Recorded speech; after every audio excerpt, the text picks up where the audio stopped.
terme de cette rencontre que nous avons eue avec Monsieur le Président de la Chambre de commerce, d'industrie et d'agriculture de Dakar, accompagné des membres du bureau de la Chambre, dire que c'est pour nous un réel motif de satisfaction. Il n'est pas habituel qu'un président de chambre de commerce prenne son bâton de pèlerin pour faire du porte-à-porte, aller voir les organisations du secteur privé au niveau de leur base, pour s'enquérir des questions d'intérêt commun qui, d'un commun accord, le secteur privé et les institutions consulaires peuvent aller à la recherche de solutions, de propositions de solutions à soumettre aux décideurs publics pour qu'ensemble nous arrivions à prendre en charge l'ensemble des questions de l'heure qui préoccupent les milieux d'affaires. Nous avons évoqué, entre autres questions, la question relative à la réforme des textes qui créent et organisent la Chambre de commerce. Nous avons évoqué des questions en rapport avec la pandémie qui fait observer un ralentissement de l'activité économique et un impact négatif sur les finances publiques. Nous avons évoqué des questions en rapport avec des thèmes qui nous intéressent et que nous pouvons évoquer ensemble pour donner notre propre perception de ces questions-là.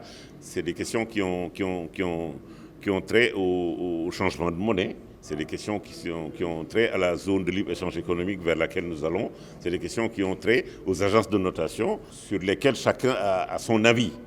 Nous pourrons nous concerter sur ces questions-là et essayer, comme par le passé, de marcher du même pas pour aller à la quête de solutions. Nous mesurerons une fois un chemin fait, nous arrêterons par moment, nous vous convierons à un exercice de mesure de ce qui aura été fait et nous pourrons ensemble mesurer l'impact de ce que nous aurons fait. Mais nous sommes persuadés que le seul moyen qui s'offre à nous, c'est le moyen de la concertation.